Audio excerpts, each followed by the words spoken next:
On a fait notre demande de participation aux audiences pour l'Office national de l'énergie en ce qui concerne l'oléoduc pour pouvoir les représenter de la municipalité étant donné qu'on s'est positionné contre l'oléoduc. Mon nom est Gérard Jean. Je suis maire de la belle municipalité de Lanoret dans la MRC de Dautré. Est-ce que j'ai un proposeur pour l'ordre du jour? Propos. M. Boisjoli propose. On a un projet d'oléoduc par TransCanada Pipeline qui veulent passer sur notre territoire, qui traverse le Québec d'ailleurs, et puis où est-ce que nous, ils passent directement dans nos tourbières.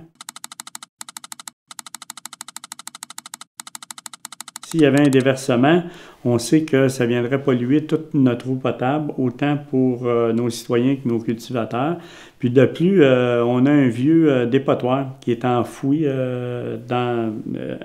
près du parc industriel. Et puis où est-ce que ça va passer à proximité de là. Et puis s'il y avait un déversement, bien, on sait que dans un dépotoir, il se forme des biogaz.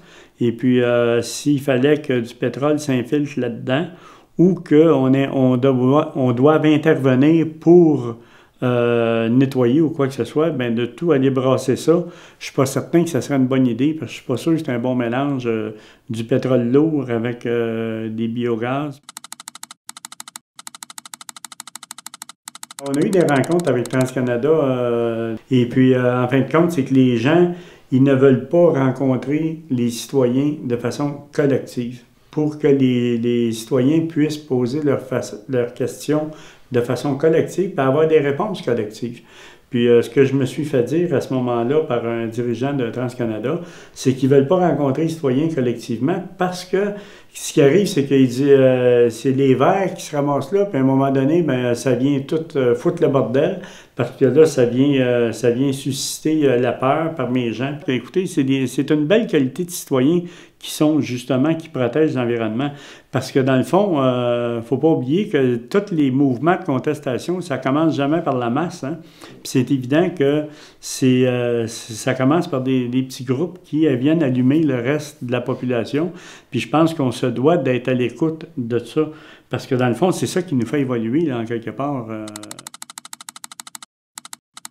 Bien, moi, je pense que c'est loin d'un comportement démocratique et éthique, je pense, en quelque part, parce que TransCanada nous dit ouvertement qu'ils veulent vérifier l'acceptabilité sociale, ils veulent que leur projet soit acceptable socialement, et puis ils continuent de promouvoir les journées portes ouvertes en disant que pour eux, c'est la seule chose qui fonctionne bien.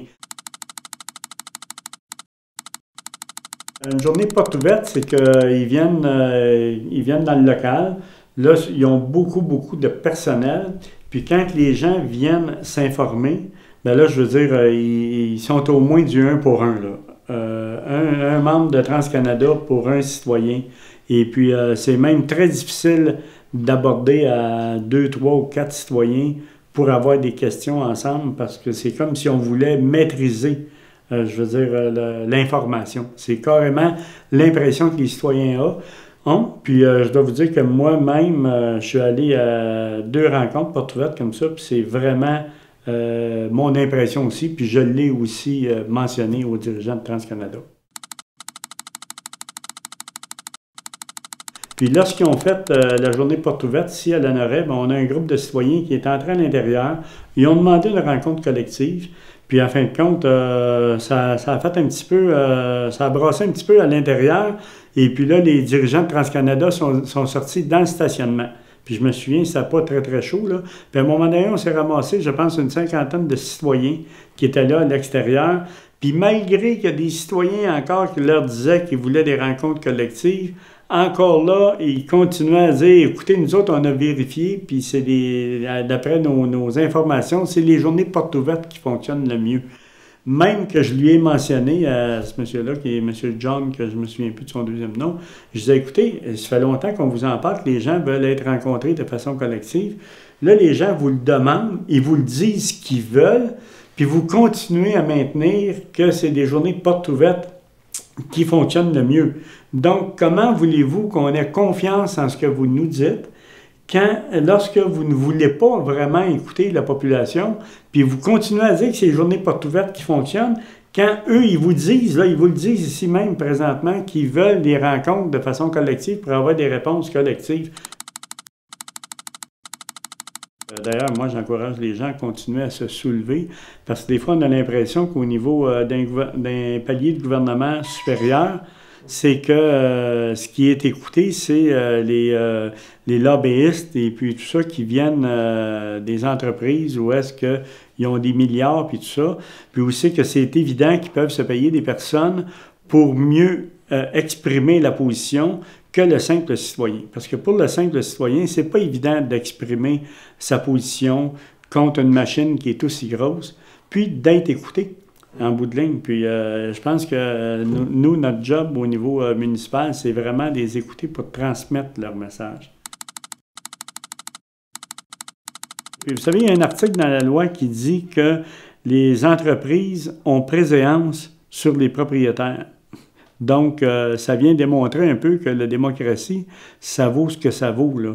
Et puis, c'est ça. Donc, moi, je pense que les gouvernements provinciaux et fédéraux, on a oublié en quelque part que ceux qui nous élisent, c'est le peuple, puis on est au service du peuple.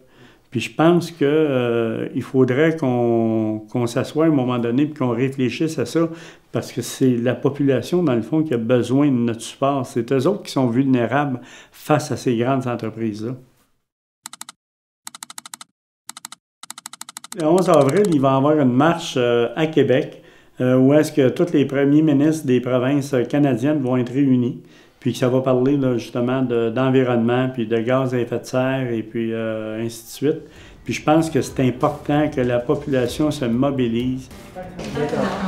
Il faudrait se réapproprier la souveraineté du citoyen. Parce que ça devrait être le citoyen qui est souverain dans une population où est-ce qu'on se dit démocratique. Monsieur Boisjoli propose. Madame Lafayette seconde. Le vote à ma droite. Le vote à ma gauche. C'est unanime. Je pense qu'il est temps que la population prenne conscience du pouvoir qu'ils ont. Parce que c'est eux autres qui l'ont, le vrai pouvoir. Mais il ne faut pas toujours penser qu'on se l'ait fait enlever. Il faut l'utiliser, le pouvoir qu'on a. Puis je pense qu'il en tient aux populations de se mobiliser. Puis le 11 avril, je pense que c'est une journée tout à fait indiquée pour ça.